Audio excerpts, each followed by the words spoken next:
Hoje a presença ilustre, atrasado pra caramba, só meia hora, né? Uma coisa leve. Felipe Martins está aqui com a gente, professor de política internacional, analista político, assessor especial para assuntos internacionais do presidente da República. Fala, Felipe. Tudo ok, Felipe? Tudo tranquilo. Pera só um segundinho. Fazer perguntas rápidas. graça já. Porque a gente... Na última vez que a gente estava aqui, a gente estava falando sobre as instituições, o globalismo e tal. E eu vou dizer uma coisa para você, cara. Eu fiquei pensando com os meus botões, estava até conversando com o Samidana, por exemplo. Essas coisas a gente ficou com muito pulga atrás da orelha depois dessa pandemia. Você veio antes da pandemia. Faz muito tempo que você veio. E aí eu fiquei lá, aquele Imperial College, as matemáticas, a matemática, que até vou brigar com o Sami, a matemática que esses caras fizeram da pandemia foi um negócio tão errado, foi um chute tão errado. Isso aí. A OMS, puta, o que esses caras erraram? Aí eu falei o seguinte, porra, se esses caras que são, Imperial College, OMS, então lá, a OMS está em Genebra, Imperial College está em Londres, que é o nosso, na Europa, os cientistas. Se esses caras erraram, a gente não pode acreditar mais em nada. Você acha que tem alguma ligação? Tem, sem dúvida. Eu acho que a pandemia colocou um ponto final nessa discussão. Muita gente achava que aquilo não passava de uma teoria da conspiração. E o que nós vimos ali ao longo da pandemia foi uma série de medidas sendo impostas de fora para dentro, sem uma discussão nacional que fosse democrática, que ocorresse livremente, simplesmente falando, nós temos aqui as diretrizes, vem da OMS, um órgão não eleito, com burocratas anônimos, que as pessoas não conhecem, não tem como controlar, não tem transparência. E algumas decisões da STF diziam que era necessário seguir aquelas diretrizes, independentemente do que pensasse o presidente eleito, independentemente do que pensasse o parlamento, independentemente do que pensasse os representantes brasileiros. E naquela nossa conversa aqui em 2019, eu dizia justamente isso. Você tem, com esse processo do globalismo, uma tentativa de transferência da base de poder, de uma base territorial, como é hoje, com políticos que representam um povo dentro de um território delimitado, para uma base funcional. O que isso significa? Significa que você vai atribuir a pessoas que desempenham certas funções um poder decisório. E aí você entra ali com um especialista, com um técnico, com um cara que não está sujeito o escrutínio da população, que não está sujeito ao escrutínio da democracia. E, basicamente, o que ocorre é uma ampliação do que é esse grupo de tecnocratas, esse grupo de pessoas técnicas e especialistas que vão trabalhar nesse sentido. Então, você começa com temas delicados, como o tema sanitário, mas aos poucos você vai expandindo. Expande isso para o tema comportamental, a alimentação que se deve ter, a linguagem que se deve utilizar, a educação que deve oferecer para as nossas crianças, e isso é um problema extremo.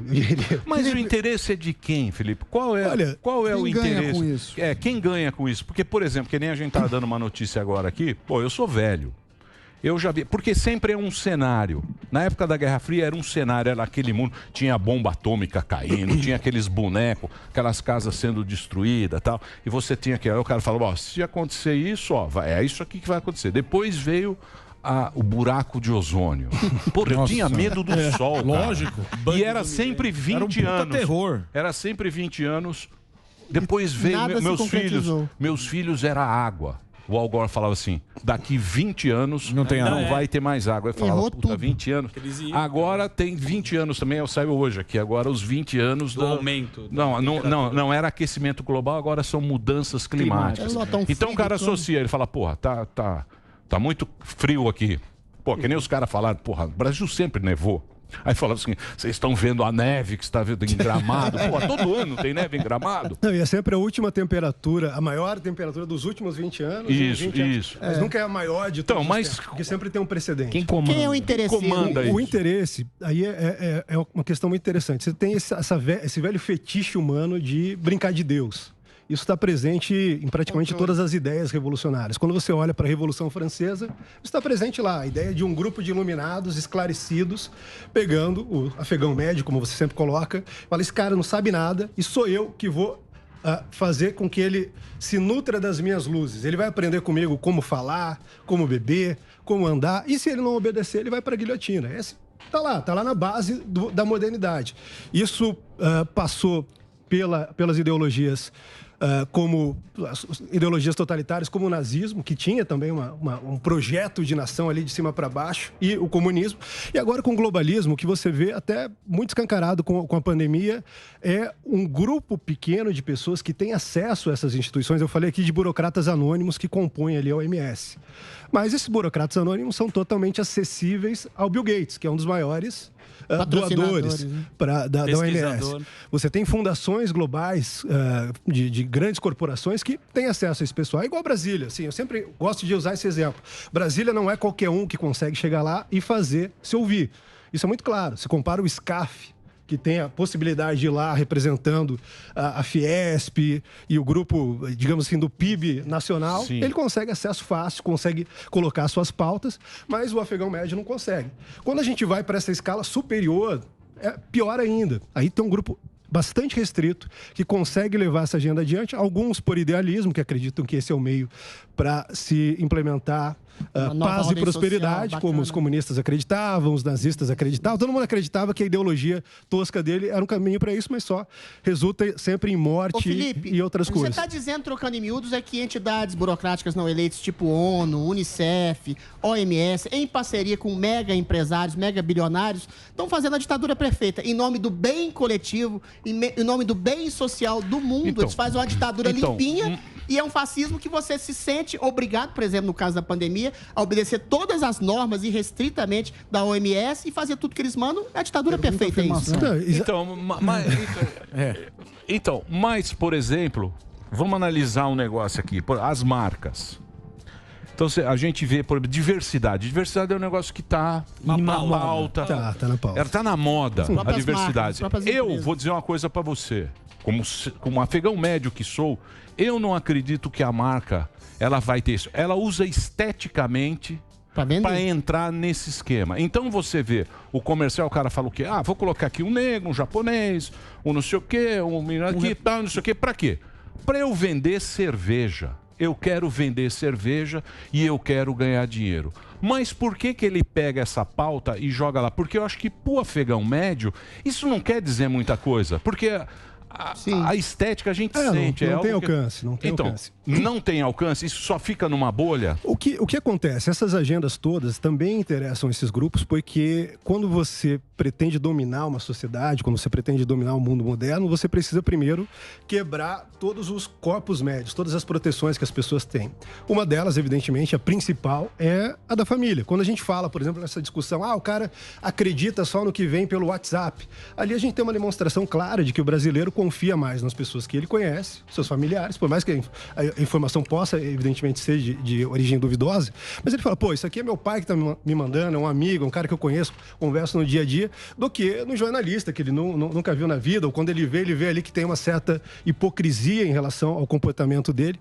Então, um dos objetivos é esse, quebrar essas instituições tradicionais, quebrar a moral tradicional, até para que se possa... Mas por que as empresas vão lucrar? Vamos democratizar o espaço aqui. Você tem um mercado conservador, isso é importante. Você tem um mercado conservador, familiar, que acessa, que produz, que consome. Mas isso por que as empresas são ideologicamente afeitas só ao mercado progressista? Isso é uma lei geral da política. A maioria nunca consegue se organizar com a mesma eficácia que a minoria. Se nós pegarmos essa sala aqui, nós conseguimos nos organizar, ter coesão, trabalhar junto. Agora, quando você pega uma sociedade como a brasileira, extremamente complexa, por mais que eles tenham todos os valores conservadores, todos os ideais, costumes, tradições, eles ficam, 100 milhões de pessoas, a gente não vai se entender. Quando você olha para os conservadores brasileiros, tá todo mundo brigando entre todo mundo, tem diferença por vaidade, então é muito mais difícil. Agora, nessa coisa que o Adriles apontou também, você tem um desejo desse pessoal que, de certa forma, cresceu e se beneficiou do livre mercado, de transcender o próprio livre mercado e não se sujeitar mais à concorrência. O cara fala, gosto, né?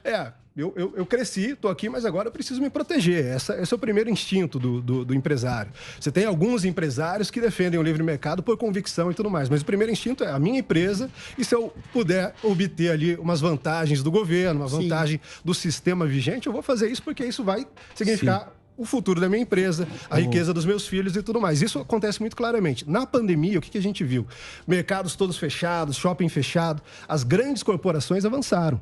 Você pega a Amazon, você pega a Americana, você pega essas empresas que tinham capacidade de operar durante a pandemia, elas cresceram. A gente teve uma quebra geral das pequenas empresas, médias empresas, que era o grilo do presidente. Porra, a gente vai deixar esses caras todos quebrarem, a gente vai ficar na mão de um grupo pequeno de empresários e corporações. E depois? Como que a gente faz para negociar com esses caras? A população toda fica na mão desses caras e o desejo deles é imposto. Então, essa era uma preocupação. Só voltando para o assunto inicial aí, tem teoria conspiratória, tem coisas que têm interesse na publicidade e não tem como não perguntar do seu gesto que você fez, que acho que aqui é o melhor lugar para você conseguir se expressar.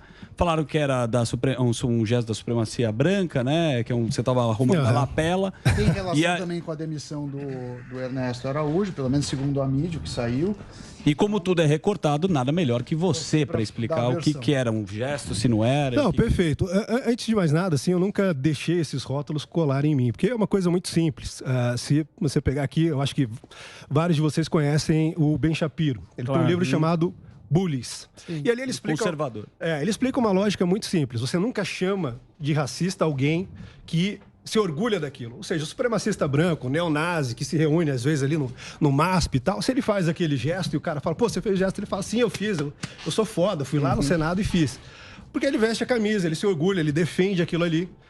Agora, quando o cara... Você sabe que o cara vai se incomodar, que aquilo vai trazer um dano pra ele, aí você joga esse rótulo no cara. E muita gente cai aí nesse truque e fica se defendendo. Não sou. Olha, porque isso, porque aquilo. Eu não caio nesse truque. Se eles quiserem tentar me cancelar, o grupo pro qual eu falo majoritariamente, ninguém comprou essa narrativa. Todo mundo conhece a minha história. Se você pegar 2018, por exemplo, antes de entrar no governo, eu ministrei 2 cursos no Instituto Borborema do Nordeste, em que eu criticava uma série de ideologias. Um deles, que era Ideologias em um Mundo Sem Deus, eu tratava ali de várias ideologias contemporâneas que ainda não foram abordadas em livros e tudo mais, e tem um capítulo todo dedicado a criticar ideologias identitárias. O que são ideologias identitárias? Isso que está na moda hoje. Feminismo, movimento negro, o movimento que defende um etno-estado branco nos Estados Unidos, então fazia críticas muito, muito fortes à alt-right, que tentam me associar o tempo todo.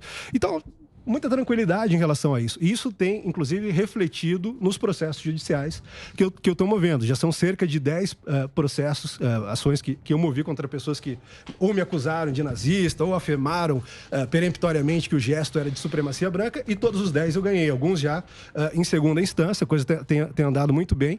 Agora, o que aconteceu ali no primeiro momento foi uma reação política. É política, né? Política. Eu estava ali com o Ernesto, uma reunião daquela, não era o foco, até a imagem ali é muito curiosa, porque eu não era o foco, eu estava atrás, eu estava só assessorando. E quando você pega aquela imagem, está o Pacheco falando em 10% da tela, e eu nos outros 90% aparecendo lá. Pô, por que os caras estão enfatizando em mim? Primeiro. Segundo, por que estão filmando na diagonal, sendo que não fazia nenhum sentido? Eu não estava atrás do Pacheco, como afirmaram, eu estava atrás do Ernesto. Mas pegaram uma imagem diagonal meio estranha. Quando você seleciona uma porção maior da imagem, você me vê mexendo na roupa de várias formas, mas eles conseguiram pegar ali 3 segundos e falaram, olha, primeiro... A afirmação foi, é um gesto obsceno, ele está acusando o presidente do Senado de alguma coisa, ou está ofendendo, ou está irritado.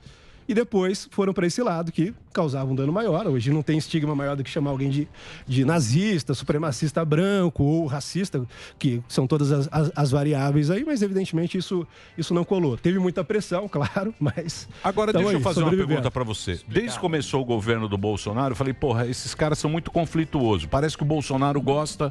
do conflito. Ele gosta de governar com conflitos. Se alimenta do caos. Cava o pênalti. Não, é um estilo. É um estilo. O Trump também tinha esse estilo de conflito. Conflito. Contra também. Você não acha isso prejudicial ou você acha que...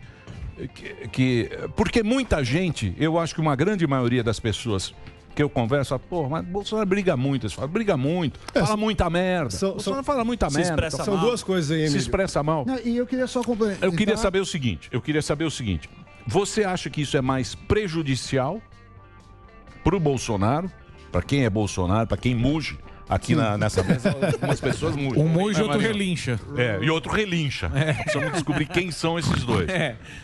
Isso é mais prejudicial ou é isso que mantém o Bolsonaro e o pensamento do Bolsonaro? Então, Emílio, o pessoal fala muito em polarização. E aí fala, não, o país está muito polarizado, muito dividido. Mas, para mim, existe uma analogia que explica isso muito claramente. Se você pega um morro do Rio de Janeiro, pacificado ali pelo tráfico, o tráfico domina. A partir do momento que a polícia entra, você vai ter polarização, você vai ter conflito, porque você tem duas forças operando no mesmo território. O que ocorreu durante a Nova República, e aí você pode pegar desde o início da Nova República até muito recentemente, é que as ideias que nós representamos estavam excluídas do debate público. Qualquer pessoa que defendesse essas ideias, eu, por exemplo, tenho 32 anos, eu fui acusado inúmeras vezes, de modo retroativo, de ser responsável pelos crimes da ditadura. Ou seja, era isso. Você encaixava o cara ali e falava, pô, você não tem espaço, você ameaça a democracia. E é um pouco isso que a gente tem visto, assim, uma tentativa sistemática de criminalizar o pensamento conservador no Brasil, de criminalizar a defesa do presidente Bolsonaro no Brasil. Isso começou lá em 2019, esse papo de gabinete do ódio, milícias virtuais, atos antidemocráticos. E eu sei muito bem disso porque eu sofri isso tudo na pele. Eu não sou alvo desse inquérito por causa do gesto, mas lá atrás já fui incluído no inquérito das fake news, depois também me colocaram no inquérito dos atos antidemocráticos, agora mais recentemente nesse último do Alexandre de Moraes. Sou alvo de 6 processos e tudo assim, crime inexistente, fake news. Não existe crime de fake news, não existe tipo penal que contemple isso no Brasil, mas eles usam isso para nos criminalizar. Depois até eu queria falar um pouco sobre essa dinâmica. Então, mas isso me parece muito mais político do que qualquer outra coisa. Porque o político... né, Emílio? Não. Pode O que botar eu a pessoa na cadeia, o que eu digo é o seguinte, deputado na cadeia agora. Deixa eu te falar, o político tem que mentir. O político mais hipócrita ganha a eleição. Que promete mais. Que promete mais, o que engabela mais. Tudo bem, ele ganha. Mas quando você vai para juiz, quando você vai para outra esfera, politização do judiciário. Aí complica muito, porque aí é mais um que a gente não vai acreditar, cara. Não, mas não é acreditar, eles estão prendendo pessoas sem o devido processo legal por opinião e postura conservadora. Você percebe? Ok. Pode. Não, então... eu tinha mencionado que eram duas coisas. A primeira é essa, a realidade da polarização, a meu ver, é uma realidade de avanço, de evolução do país. Hoje a gente tem um debate público de fato. Antes a mídia tinha ali um discurso mais ou menos dominante, a gente assistiu durante pelo menos 20 anos, se não mais, 2 grandes partidos de esquerda levando o país hora para um lado, hora para o outro, o que foi comemorado até pelo Lula, quando ele disputou, aliás, a Dilma disputou com o Serra, ele falou, olha, nós só temos candidatos de esquerda. Isso aqui é um avanço da democracia. Para mim é o contrário. O avanço da democracia é a gente ter representante de todas as ideologias, de todos os pensamentos, sobretudo do conservadorismo, que ainda reflete a opinião e a posição majoritária da população brasileira. Mas isso é uma coisa. A segunda coisa é que me parece haver um processo quase pavloviano, assim, de politizar todas as coisas. Eu, pessoalmente, acho isso muito ruim. Politizou tudo é política, arte é política, cultura é política, esporte é política. E isso enche o saco pra caramba. Então, como isso enche o saco pra caramba, a reação de muitos cidadãos comuns também é falar, porra, isso começou com o Bolsonaro, tá enchendo o saco, é só briga, agora eu não posso sentar mais no Natal com a minha família que a gente vai brigar. E aí, pavlovianamente, você vai instituindo no cara ali uma sensação de, pô, é melhor eu me livrar dessa situação, vamos voltar. É mais ou menos aquela coisa ali, ó, a sensação da síndrome de Estocolmo do residente, justamente do Morro do Rio de Janeiro. Pô, vamos tirar a polícia daqui? Porque pelo menos com o traficante não tem tanta bala perdida, tá tudo pacificado, eles matam ali de vez em quando um ladrãozinho e outro. Você é assessor especial para assuntos internacionais do governo. E ontem saiu na mídia, e eu lembro de ter visto aqui no Globo, que teve um enviado de Biden para encontrar o Bolsonaro, que repetiu alegações de fraude nas eleições americanas. Então, ou seja, o Bolsonaro supostamente, segundo o Globo, teria falado que teve fraude, que o Trump tinha ganho. Eu queria saber o que ocorreu e sua visão sobre isso. Não. Na verdade, isso aí não é um relato preciso da reunião. O presidente relatou... Tá aqui, ó, só pra você ver de onde eu peguei a matéria. Tá? Eu li a matéria, eu vi, tá no Globo. Não é um relato preciso da reunião. O presidente, de fato, conversou sobre segurança eleitoral, o que é um tema de segurança nacional nos Estados Unidos. Então, se a gente pensar depois de 2016, é impensável para os americanos tratar a questão eleitoral de outro prisma. Dos russos lá? Dos russos. Suposta interferência russa, depois todo o reboliço que deu agora mais recentemente. E o que o presidente fez foi explicar para ele, por exemplo, que o Brasil é o único país do mundo, diferentemente, inclusive dos Estados Unidos, que não tem contagem pública de votos. E eu falo isso, inclusive, com alguém que trabalhou no Tribunal Superior Eleitoral. Do mesmo jeito que eu sou hoje assessor internacional do presidente, na época eu era parte da assessoria internacional do Tribunal Superior Eleitoral. Isso em 2014, naquela eleição polêmica do Aécio e tudo mais. E eu fui testemunha ali, ocular, da ordem que foi dada aos funcionários do TSE, que eles deveriam se trancar na sala da totalização e não deveriam abrir, mesmo que recebessem uma nova ordem do presidente. Então, isso acaba levando para uma parcela significativa da população uma dúvida muito grande, um questionamento das instituições, do modo como o processo se dá. E mesmo que fosse só esse o problema, eu acho que já é algo que a gente precisa atender. Se a população acredita hoje, parte da população acredita hoje nas urnas eletrônicas, a gente tem que entender que outra parte não acredita. E aí a gente precisa contemplar todo mundo para que todo mundo acredite no processo e depois não questione, não se sinta desmotivado. Como é que se faz isso com esse clima conflagrado que a gente Vamos democratizar aqui. Felipe, aproveitando aí a deixa aí que o Sam me deu, o gancho, em relação aos Estados Unidos, acho que, se não me engano, o enviado do Departamento de Estado foi o Jake Sullivan. Né? Jake Sullivan. Exatamente. Teve com ele também o Juan Gonçalves, que é o que é responsável pela América Latina. E eu não posso ter outra pergunta a não ser como vocês estão lidando com essa transição abrupta, né, do alinhamento com os Estados Unidos. Você foi um dos grandes artífices da época do Trump, inclusive sentou com ele, teve com ele no Salão Oval, e tinha um forte alinhamento do governo Bolsonaro com o governo Trump. Mas o Trump sempre se referia à visão de comércio exterior dele como a reciprocidade tem que imperar. A gente viu o Brasil aceitar a cota de etanol, que foi um aceno do Trump para o mercado interno. Aceitou a sobretaxa de vários produtos, como o aço, por exemplo. E essa reciprocidade se deu como? Como que o Brasil, de fato, se beneficiou do alinhamento imenso com o governo Trump? E como foi essa transição para o governo Biden? Porque o presidente chegou a falar em pólvora. E aí eu até publicamente reconheci que foi correta a postura do governo Bolsonaro em ser um dos últimos a aceitar o desfecho da eleição de 2020 nos Estados Unidos, porque respeitaram o rito correto. Nesse sentido, estava certo. Mas e aí, como é que está o Inclusive, seguindo um precedente anterior, que foi a disputa do Bush com o Gore. Eu mencionei isso aqui. Na Flórida, né? E o Fernando Henrique fez a mesma coisa, esperou. E na época não teve escândalo nenhum, mas agora teve. Mas aí suas perguntas são duas. Primeiro, o relacionamento com o Trump. De fato, teve ali, por exemplo, em um momento, a cota por etanol. Mas veja bem, essa cota por etanol era uma contrapartida para o ingresso do etanol brasileiro totalmente sem taxa nos Estados Unidos. Ou seja, a gente permitia que uma parcela entrasse aqui, mas, ao mesmo tempo, todo o nosso etanol entrava lá sem taxa nenhuma. Isso era o outro lado que não se falava. A questão do aço, eu lembro que até a última vez que eu estive aqui, eu mencionei isso, quando o Trump anunciou, essa coisa do aço, acho que foi uma pergunta do Sam, e eu falei, mais ou menos daqui em uns 10 dias a gente vai sentar na mesa, o Trump só está dando o passo inicial para inaugurar uma negociação. As barreiras, né? Exato. E a gente vai avançar. E foi exatamente o que ocorreu. A gente teve uma ligação, o Brasil foi excluído à época da lista, depois com a pandemia e com a eleição isso voltou, mas a gente teve avanços muito significativos na área militar, na área de inovação, na área tecnológica e espacial. Você pegar, por exemplo, o que foi feito agora com a missão Artemis, o Brasil, o primeiro país do hemisfério sul a ingressar na próxima missão que vai levar um ser humano à Lua. E o Brasil vai fazer parte integral disso, com todos os benefícios. Leva o Adrilles, pelo amor de Deus, leva para sempre. Isso. Deixa em órbita. Esse é um lado. Então, a gente teve ganhos econômicos. Eu lembro que, quando a gente estava iniciando o governo, se falava, por exemplo, muito que a nossa relação com os países árabes seria um desastre por causa da nossa aproximação com Israel. Hoje, a Liga Árabe é o nosso terceiro parceiro comercial no mundo.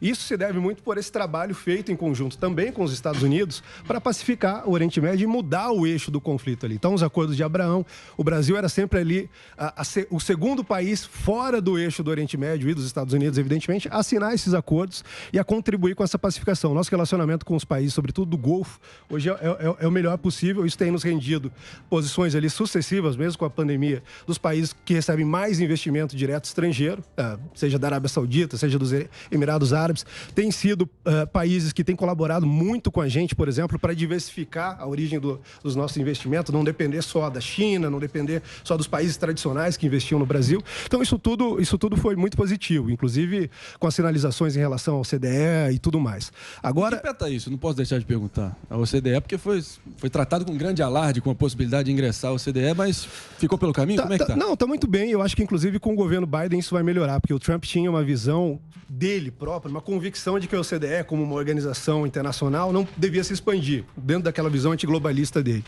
Mas agora com Biden não, ele tem interesse em ancorar os países dentro daqueles princípios, daquelas boas práticas que a OCDE defende. Então isso está avançando, e aí eu entro na sua pergunta sobre a transição. Isso. No começo foi um pouco conturbado, você tinha evidentemente ali uma base política democrata nos Estados Unidos que tinha muita dificuldade de aceitar e compreender o governo brasileiro, sobretudo porque eles sempre analisavam o governo brasileiro pelo prisma do seu par nos Estados Unidos. Não, esse cara é o Trump dos trópicos. Então, se ele é o Trump dos trópicos, ele é nosso inimigo, porque o Trump é nosso inimigo aqui dentro. Mas pouco a pouco a gente foi fazendo um trabalho. O Emílio citou aqui o Al Gore.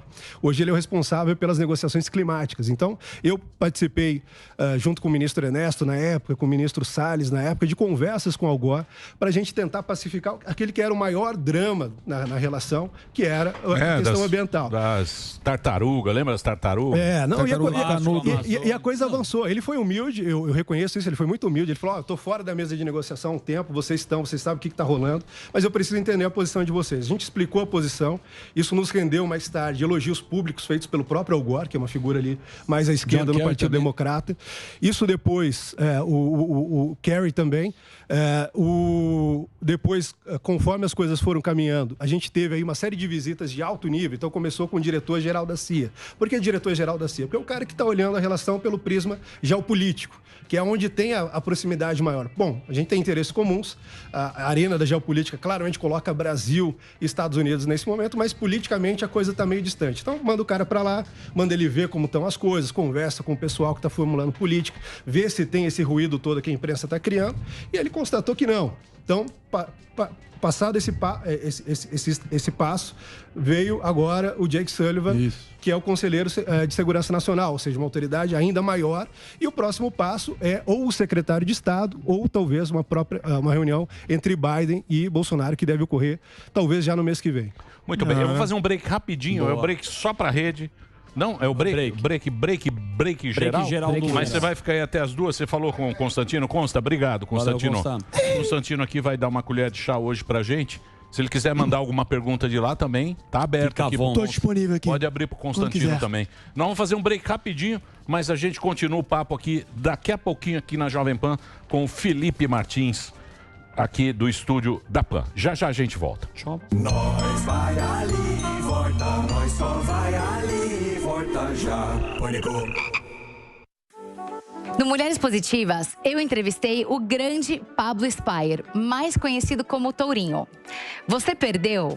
Dá uma olhada como foi nosso papo. E você, Bia Napoletano, você investe seu dinheiro? Eu trabalho com a poupança. Não, brincadeira.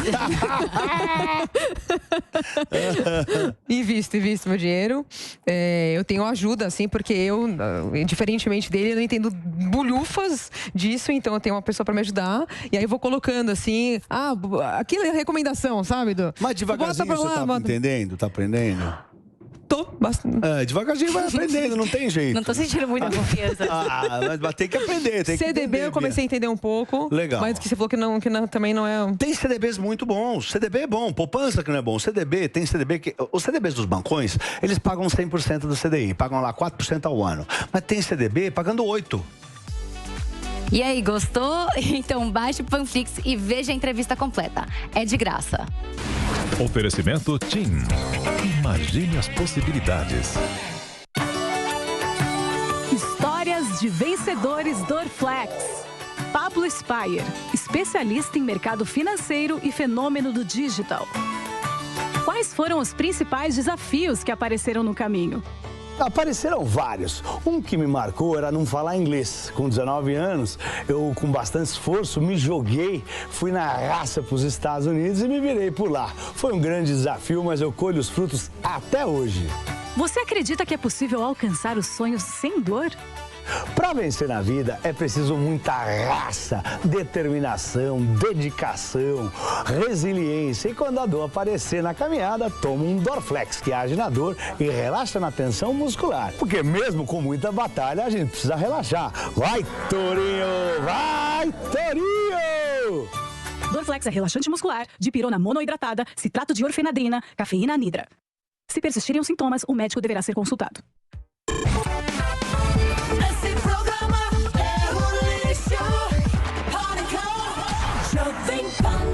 Boa, Reginaldinho, estamos de volta aqui na programação da Jovem Pan. Presença ilustre nesse programa hoje. Fizemos um break meio mandrakezinho aqui pra ele. Muito obrigado aí a toda a galera que está nos acompanhando. Tem muita gente pela internet agora acompanhando a gente. Estamos na Internelson. Porque o papo... Estamos o quê? Estamos na Internelson. A rede ainda está no break. Isso, estamos aqui com um papo bacana com ele. Depois vai ter uma interrupçãozinha. Se der para fazer alguma pergunta, pode fazer. Eu posso fazer. Mas tem que ser rápido.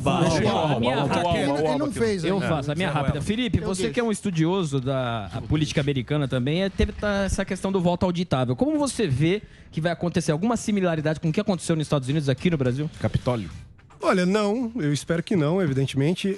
Inclusive porque nos Estados Unidos eles já deram um passo adiante. A maioria dos estados, incluindo Califórnia e outros estados, eles possuem urnas de nova geração, ou seja, que possuem ali a contraprova física do voto registrado eletronicamente. Você tem como cotejar um resultado com outro, você tem como comparar e a auditoria acaba sendo mais confiável. Aqui no Brasil isso não ocorre, porque você tem que confiar no resultado que é registrado ali, as alterações que possam ocorrer. Então, essa questão de transparência, de segurança, é diferente nos dois países. Agora, evidentemente, está polarizando aí os poderes e a gente precisa ver qual vai ser o desdobramento disso. Eu acredito que a melhor solução, evidentemente, é contemplar a parte da população que não confia no sistema atual e resolver o problema. Mas como é que vai se dar essa contemplação? Uma vez que o presidente já demonstrou que as urnas são frágeis pela invasão do hacker. Uma vez que o presidente está sendo processado por exatamente ter demonstrado uma coisa que é verdadeira e factual, está sendo chamado de mentiroso. A própria Justiça Eleitoral, que é um puxadinho do STF, age como um braço do STF que faz oposição ao presidente. Se essa PEC não passar no pleno do Congresso, quais serão os próximos passos, sobretudo para tentativa de conciliar essa desarmonia entre os poderes? O que se pode fazer? Nós temos outras cartas na mão, como diz o presidente, todas elas dentro das 4 linhas da Constituição. Quais seriam, Felipe? Eu não posso expor ainda, inclusive para guardar o elemento surpresa, né, nesse embate que a gente está tendo, mas a gente possui sim essas cartas na manga. Agora, evidentemente, o presidente também possui mais informações que demonstram a vulnerabilidade das urnas. Ali a gente teve uma prova, uma confissão quase do próprio TSE de que as urnas foram violadas e as pessoas falam, não, foi violada, mas não teve fraude. A discussão não é se teve fraude ou não teve. Ela é violada. É aquela coisa, você pega o iogurte ali no mercado sem a tampa, aí você fala, não, vou levar porque ninguém deve ter metido o dedo. Pô, não dá. Você tem a prova de que foi violada. Agora a discussão sobre fraude ou não é outra, mas você já coloca ali em xeque os argumentos sobre a segurança, sobre a confiabilidade e a transparência desse processo. Muito bem. Estamos aqui conversando com o Felipe Martins, nosso convidado de hoje aqui no Pânico, uma grande audiência. E temos o Rodrigo Constantino, que está aqui com a gente, também vai fazer uma pergunta. Estamos roubando o seu espaço aqui, porque não é porque o Felipe atrasou. Eu só quis fazer... E você como é da casa, substitui o Constantino. Eu só quis fazer propaganda contra os políticos de São Paulo. Deixa, eu estou toda semana aqui, o Felipe é mais difícil. E gostei do exemplo do iogurte. Deve ter alguém deve ter usado a mesma analogia por aí. É do Rodrigo. É? Ô Felipe, deixa eu te fazer uma pergunta. Nós estamos vendo aí mudanças muito abruptas, né? Não só em relação a esse assunto que vocês discutiam agora, das urnas, partidos e políticos e jornalistas que ontem tratavam com naturalidade a necessidade de evoluir o nosso sistema, hoje chamando isso de golpismo. Assim como nós estamos vendo aí pessoas que se diziam ou se dizem ainda, acreditem se quiser, liberais, né? E já estão caindo no colo do Ciro Gomes. Cirão da massa já está sendo defendido aí por turma como MBL e companhia, né? É uma pergunta muito direta, Felipe. Eu sei que você, bem diplomático, vai conseguir responder fugindo um pouco do corner que eu vou tentar te colocar. Nós estamos diante daquilo que conhecemos muito bem aqui nos Estados Unidos, que cunharam até uma expressão nova chamada Trump Derangement Syndrome. Em português, claro, alguma patologia em relação a Bolsonaro aí no Brasil, ou nós estamos diante de um fenômeno um pouco mais comezinho, prosaico, que poderia ser chamado de China Inbox? Bom, eu acho que tem um pouco dos dois elementos, evidentemente, mas eu acho, quando a gente olha para a cultura, para o panorama cultural brasileiro, você vê que as pessoas têm muitos problemas. E as pessoas têm problemas pelas escolhas que elas fizeram, pela influência cultural da esquerda no Brasil. Então, você pega aí celebridades, cantores, que fazem uma série de escolhas ruins para a vida pessoal dela. Aquilo deixa a pessoa se sentindo sem propósito, perdida, se sentindo mal consigo mesma, meio depressiva. E aí, para encontrar esse propósito, propósito. Em geral, são pessoas que não têm ali nenhum relacionamento com Deus, não têm religião, não querem ter filhos, são contra a família, são brigados com os pais, coisas desse tipo. E aí, para encontrar algum propósito, eles ficam repetindo esquemas mentais da nossa história no passado ou de outros momentos da história para tentar encontrar um propósito. E aí eles falam, bom, a gente tem aqui o Bolsonaro, ele é militar. No passado a gente teve um regime militar. Nós tivemos aqui pessoas que foram canonizadas por combater o regime militar. Eu quero ser uma dessas pessoas. E aí a pessoa começa a reproduzir aquele roteiro mental. Tudo teatro, evidentemente, só uma reação histérica. Isso ocorre também quando a gente pega essa coisa de queimar Borba Gato, de queimar monumento do passado. O que o cara quer, na verdade, ele quer apagar as figuras que trouxeram as conquistas civilizacionais. Então ele fala, não, tira o Martin Luther King pra lá, quem vai ser o Martin Luther King agora sou eu, Felipe Neto, eu que vou conquistar a liberdade dos negros. Esquece a princesa Isabel. Ele quer repetir esse esquema mental na cabeça dele. Mas isso é babaquice. Babaquice demais, babaquice demais. Né? Foi o que eu falei, são escolhas ruins, a pessoa acaba fazendo uma série de escolhas pessoais ruins e aquilo leva a consequências. O cara se sente meio depressivo, meio desmotivado, meio sem propósito, e aí ele encontra propósito nessas bobagens. E isso leva àquela politização de todas as coisas. Mas essas pautas que a gente está discutindo hoje aqui no Brasil já é de 60 anos atrás. É de 60 anos atrás. Mas agora eu falo para vocês, e está aqui Rodrigo Constantino, que eu gosto muito das análises dele, e você, Felipe, também, que é o nosso convidado de honra de hoje. E é onde eu entro com a minha história. Porque se você pegar o Trump também deu uma engabelada. O Trump pegou meio o cara trabalhador, meio PCO americano, que estava lá no Rush. Calma, deixa eu concluir, meu bem. Ele pegou esse cara e falou, porra, eu vou aqui, ganhou a eleição. O Biden pegou os Brown. E agora ele pegou o muro do Trump e falou, Trump, não sei o que, o muro. Agora ele está mandando os caras para o sul dos Estados Unidos. Ele falou, aqui não chega ninguém. Ou seja, o cara engabela. Ele engabela o povo. E eu acho maravilhosa essa capacidade política de enganar o povo, né?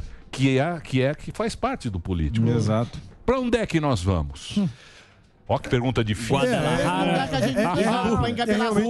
É realmente uma pergunta difícil, Emílio. E isso que você falou sobre os Estados Unidos mostra muito claramente que na política a gente tem alguns imperativos quase que permanentes. Então, o problema migratório nos Estados Unidos não é um problema que é utilizado eleitoralmente, como fala, não, Trump está demonizando os caras para ganhar voto e tal. Ele podia até saber capitalizar em cima disso, mas é uma demanda real dos Estados Unidos. É um imperativo da geopolítica dos Estados Unidos. A fronteira com o México, todas as guerras que tiveram no passado ali, a compra de territórios e tudo mais, tudo isso afeta. No Brasil não é diferente. E aí eu vejo muito claramente essa tentativa que eu falei de construir um teatro mental, onde nós temos a figura de um ditador, quando não de um genocida, e que nós vamos combater esse cara, claramente é um uso político. E você tem um uso político de todos os lados. Você tem um uso político do PT, que, a meu ver, sequer tem interesse que o presidente, por exemplo, sofra um impeachment, porque eles querem polarizar com a gente. Eu, por exemplo, fui convocado para a CPI da Covid. Quebraram meu sigilo, invadiram lá todas as minhas coisas, pesquisa no Google, uma coisa horrorosa. Mas a convocação que eu tinha para comparecer lá e prestar depoimento foi sendo adiada. E a informação que eu tenho é que, de um lado, você tem ali as figuras, os oligarcas, aqueles caras como o Renan Calheiros, Omar Aziz, que não querem que eu vá. E os caras como os membros do PT que estão lá, que querem que eu vá. Por quê? Na mentalidade daqueles caras ali mais pragmáticos, eles falam, pô, é um cara novo, fala bem, segundo eles, é apaixonado pelo presidente, vai vir aqui, vai usar isso de palanque, vai defender o governo, vai defender a atuação do governo na pandemia, e a gente não vai ganhar nada com isso. Mas o cara que é do PT, ele ganha se eu for lá e ele tiver um videozinho ali me chamando de fascista, me acusando do lance do gesto. Sim, o corte. Fazendo corte. E a mesma coisa quando você pega essa coisa da terceira via. É evidente, por exemplo, que para o MBL, para citar o MBL, é evidente que para o MBL é muito mais lucrativo ter alguém como Lula no governo e eles poderem protagonizar uma oposição do que fazer um antagonismo a um governo que, com todas as dificuldades, tem avançado muitas agendas que eram deles próprios. E em momentos como o atual, quando membros do MBL têm que mudar a posição, eles querem poder. Mudar a posição e votar contra aquilo que eles defendem. Mas é político. Não é político. Deixa eu ver, o que ele está falando é muito sério. Ele está falando de jornalistas que eventualmente querem que o Lula seja eleito para se projetarem com o mesmo tipo de oposição que faziam quando eram antipetistas. É isso que você está querendo dizer, né?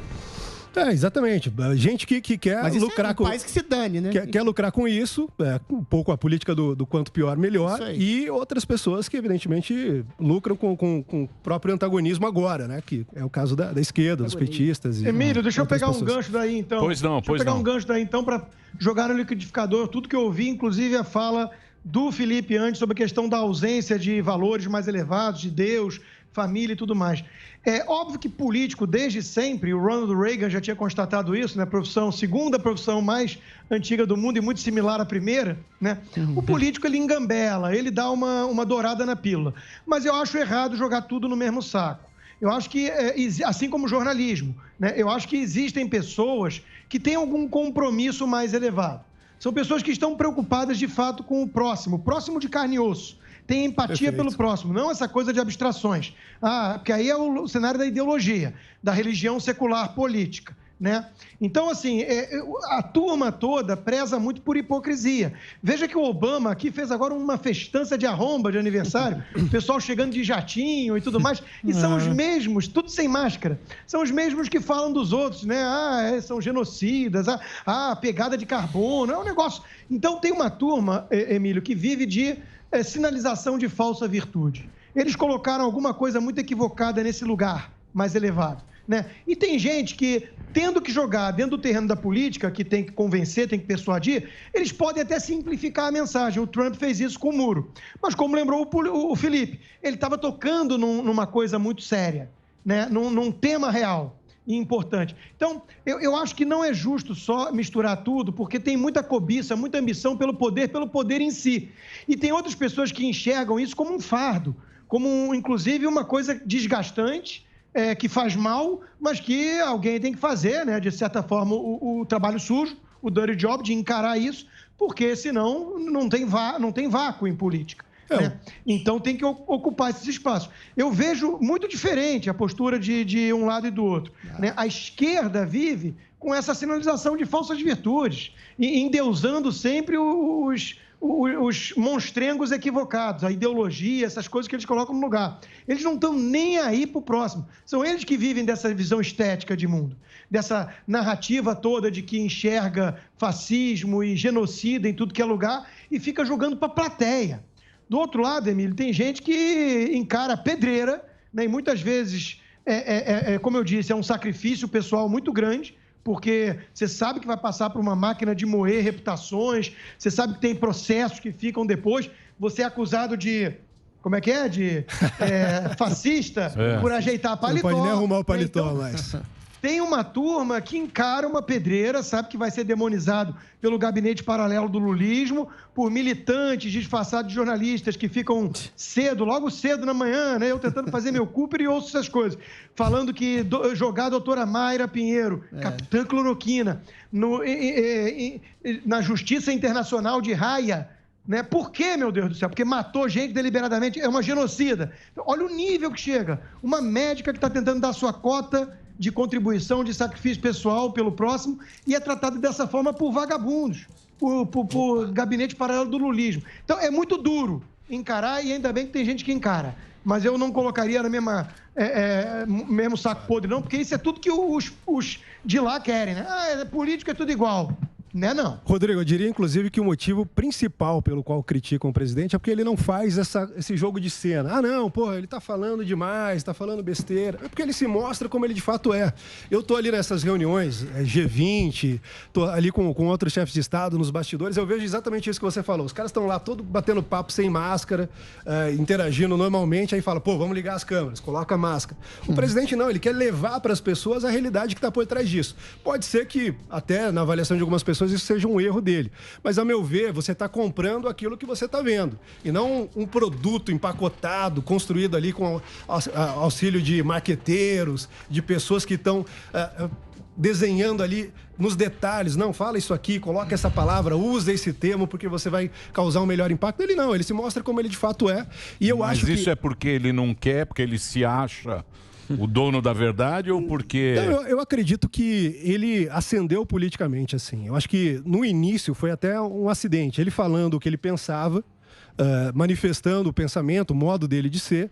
E aquilo, evidentemente, ia causando espanto na classe dominante, nos jornalistas, na academia, nos políticos. Mas a população foi gostando. Falou, pô, esse cara aí fala como eu. Quando eu sento no churrasco lá com os meus tios, é o jeito que eu falo, é como eu me manifesto. Então isso gerou uma identidade. A identidade é um elemento forte da política. E ele viu que isso funcionou, ele continua usando, e eu acredito que usa porque ele tem essa autenticidade como um elemento central da política dele. Enquanto isso, contra o genuíno, o outro lado contrata o marqueteiro publicitário Nizam Guanais para nos convencer de que a urna é confiável, a urna inviolável que foi violada é o máximo, né? Então é exatamente isso. Tem um mundo de... Por isso que eu chamo da visão estética de mundo, Felipe. Exatamente. Porque tem uma turma que vive só pelas aparências. Essas pessoas não estão na realidade. Marketing. Mas tem um... Exato. E do outro lado tem um clamor, ainda mais na era das redes sociais, tem um clamor pelo que é genuíno. Goste ou não de tudo que sai, mas é menos liturgia do cargo, que a turma já identificou que é algo feito para inglês ver, e mais realidade, mais aquela coisa que o nosso dia a dia a gente sente, a gente tem. Né? Então, eu acho que é por aí. Na era das redes sociais, deu um espaço para essas pessoas, né? E o resto não está sabendo lidar muito bem com isso, não. Ainda mais na mídia. Mas tem um ponto, assim, eu entendo e acho que ele foi eleito por conta dessa simplicidade. Agora, muitas vezes, aí não é uma crítica especial ao Bolsonaro. Eu, como economista, tenho medo de medidas que todos fazem para aumentar o populismo em troca de uma saúde econômica, principalmente no médio e longo prazo. No atual momento, a gente tem uma discussão que tem preocupado muitos investidores, até alguns criticando bastante o Bolsonaro por conta da questão dos precatórios. Todo mundo sabe que dar dinheiro direto aumenta o populismo. Eu até acho interessante o Bolsa Família, eu não sou contra, mas eu sou contra você aumentar a dívida ou criar outro imposto. O que eles estão fazendo é aumentar a dívida, deixando de pagar precatórios. Você não acha que qualquer político, e aí nesse sentido o Bolsonaro tem esse perigo, assim, tá o pessoal gostando, eu continuo assim, o pessoal gostando, eu continuo assim. Porque isso é uma coisa que a gente vê em vários países. A Dilma fez isso. A Dilma fez isso. Não, e a Dilma tem até tem uma questão que era fora das regras, né, que até foi usada para o impeachment. Eu não estou discutindo se é a regra ou não, eu estou falando de aumentar o populismo imediato em troca de um crescimento maior de médio e de longo prazos.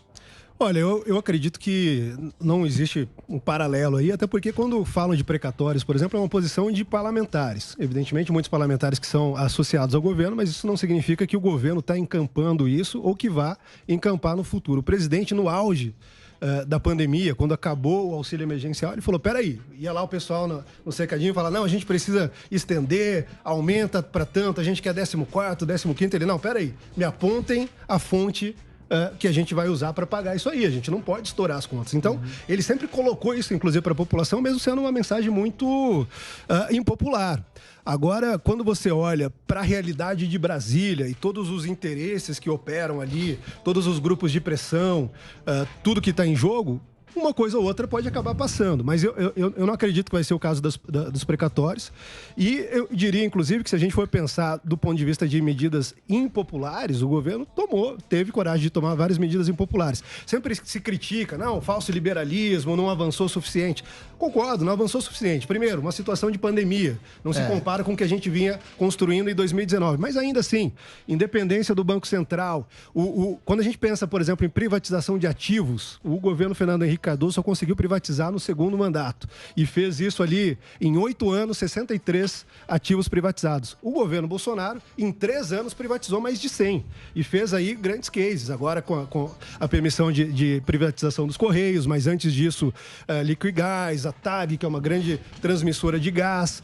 Então, o governo avançou bastante e eu não tenho a menor dúvida de que o ministro Guedes é o melhor ministro da economia que o Brasil teve e por isso cobram tanto dele. Sabem o quanto poderia ser melhor, mas não levam em consideração todas as circunstâncias reais, todas as restrições que ele tem para operar ali em Brasília. Evidentemente, você tem políticos representando grupos. Você está no governo, né? Tô.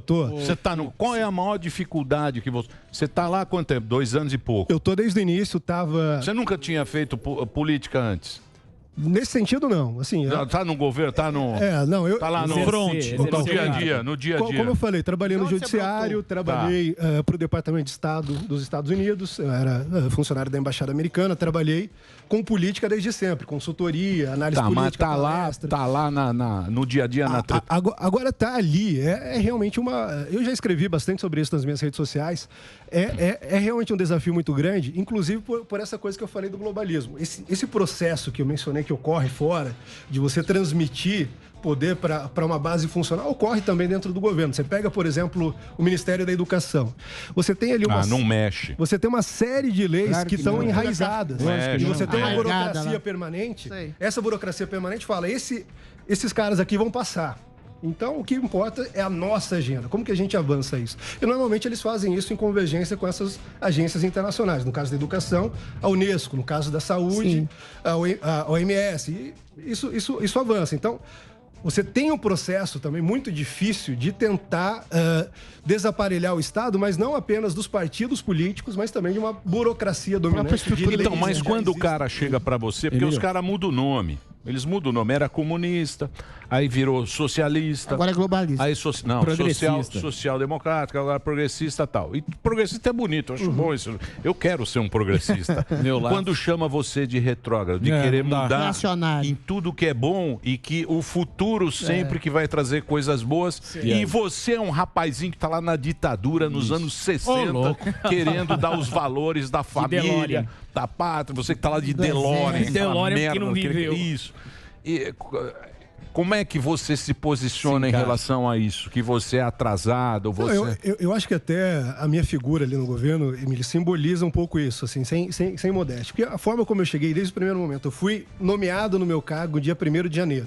No dia 1º de janeiro saíram uma série de reportagens falando, esse cara é um revolucionário, aí trabalhavam ali os apelidos, né? Boston Tea Party. Embora o Robespierre Sorocabeno, quase com a idade que eu tenho hoje, então não entendo ali a referência histórica desse pessoal, Sorocabeno e coisas assim, falavam que eu era um jacobino, etc. Por quê? Porque eu tinha uma visão muito clara de que você ia ter, em certa medida, que promover um embate com essas pessoas.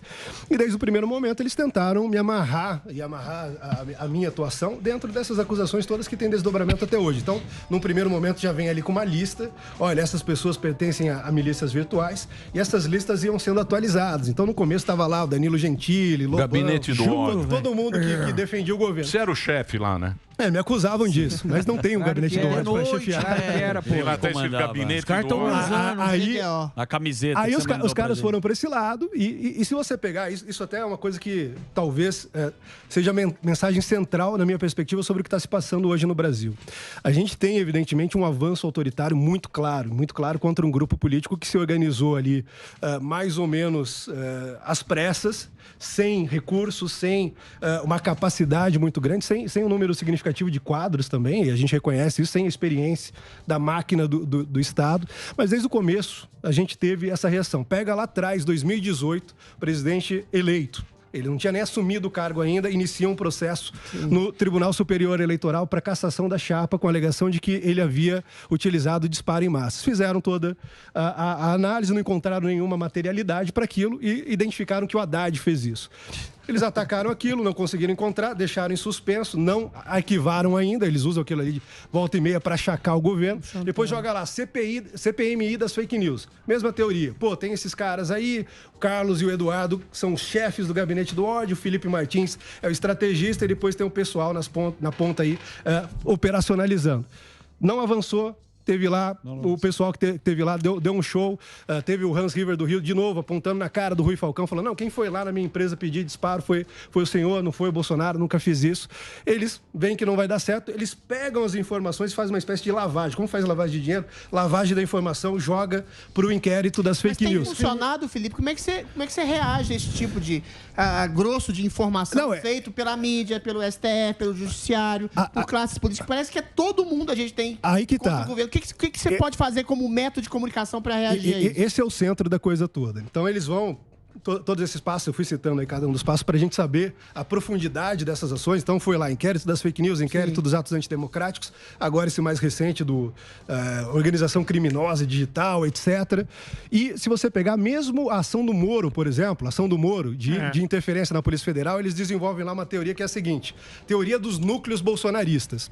E aí eles pegam os núcleos bolsonaristas e colocam lá, você tem um núcleo empresarial, então você pega o Luciano Hang e fala, você é um empresário e quer apoiar o Bolsonaro, isso aqui que vai acontecer com você, a gente vai quebrar seu sigilo, a gente vai fazer busca e apreensão na sua casa. Não faça isso porque a gente vai ferrar a sua vida. Pega parlamentar e faz o que fizeram com a Bia Kicis, com a Carla Zambelli, que também tiveram sigilo quebrado, que tiveram a casa invadida. Ou então como o Daniel Silveira, que foi preso sem ter cometido crime nenhum. E a mesma coisa em outras esferas, intelectuais, jornalistas, não pediram. E a estratégia de comunicação do governo contra esse tipo de narrativa? Eu tenho uma questão também. Topics, a última pergunta é muito rápida, porque está no Trending Topics do Trending Topics do Twitter. E é uma Você tá muito Zé Twitter também. Só porque você tá ganhando o prêmio lá. Fala aí, Zé Twitter. Ele tá ganhando o prêmio como Nick. Eu sou profissional, meu amor. O Zé atual. Que o Adriano tinha perguntado do voto impresso, o que dá pra fazer, o que não dá pra fazer.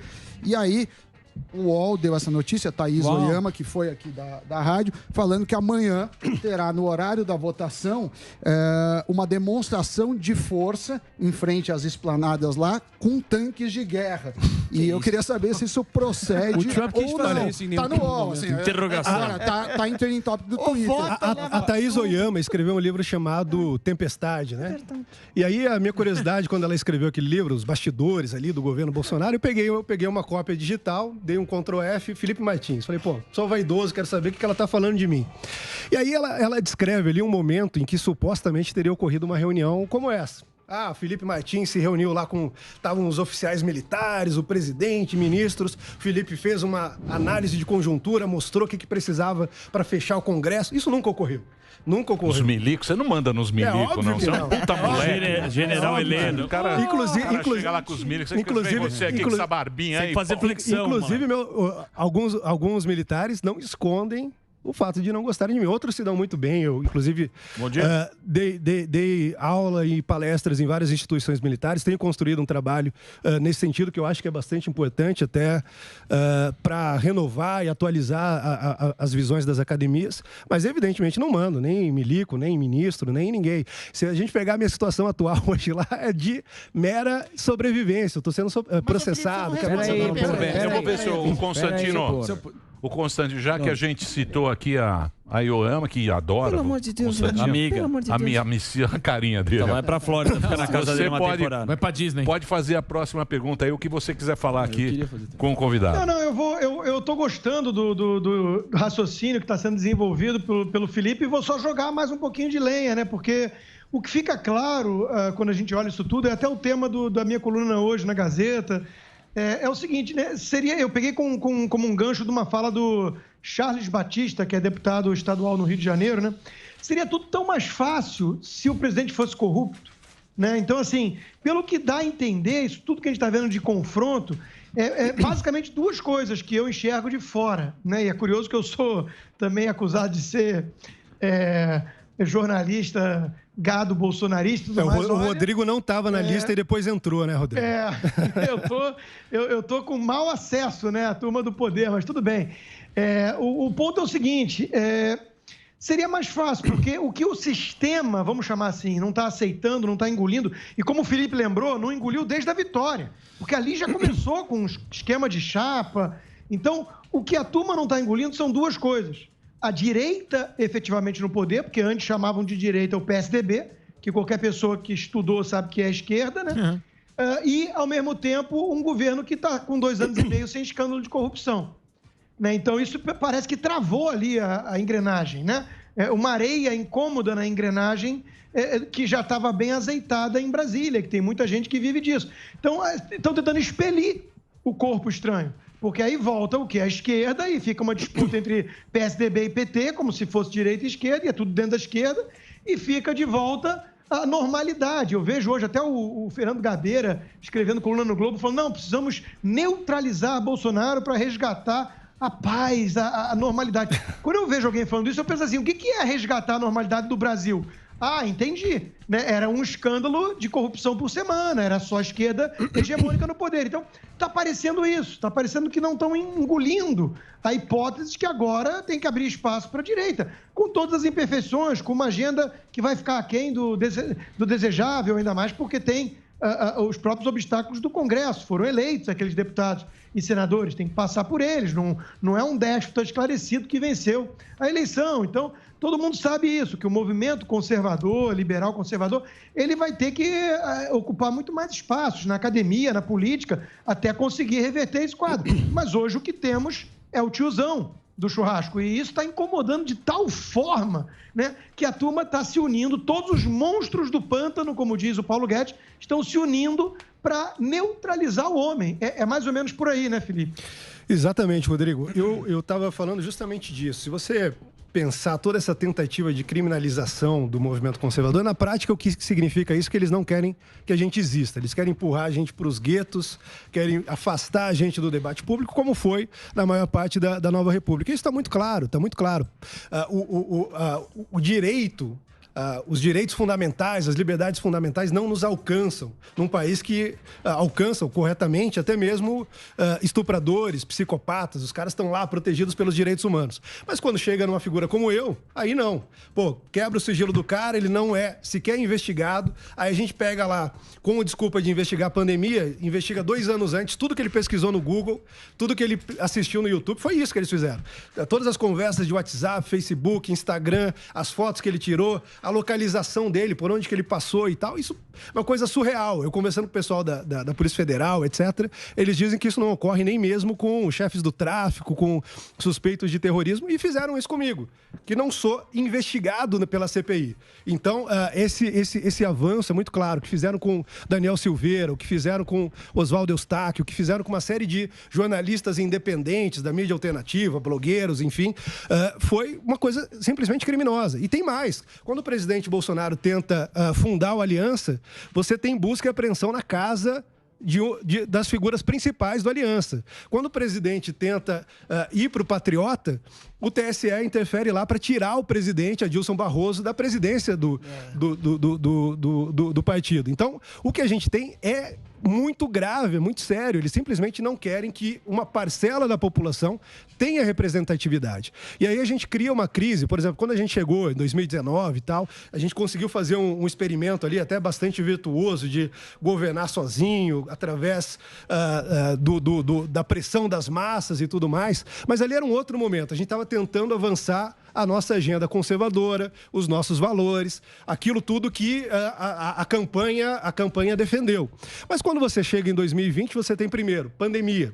Segundo, o avanço claro, essa reação, né? O Império contra-ataque começa a utilizar ali judiciário, utiliza o MP, utiliza todas as instituições, a própria imprensa, tentando demonizar esse grupo político. Então, não se trata mais de avançar especificamente uma agenda, mas de criar as condições morais, intelectuais e legais para que essa agenda possa existir no futuro e para que a política possa ocorrer de modo satisfatório no Brasil. É por isso, por exemplo, que o presidente teve que buscar aliados em Brasília, teve que buscar aliados no Centrão. Bom, a gente está com uma ameaça às liberdades fundamentais, a gente está com uma ameaça ao direito desse grupo político de existir.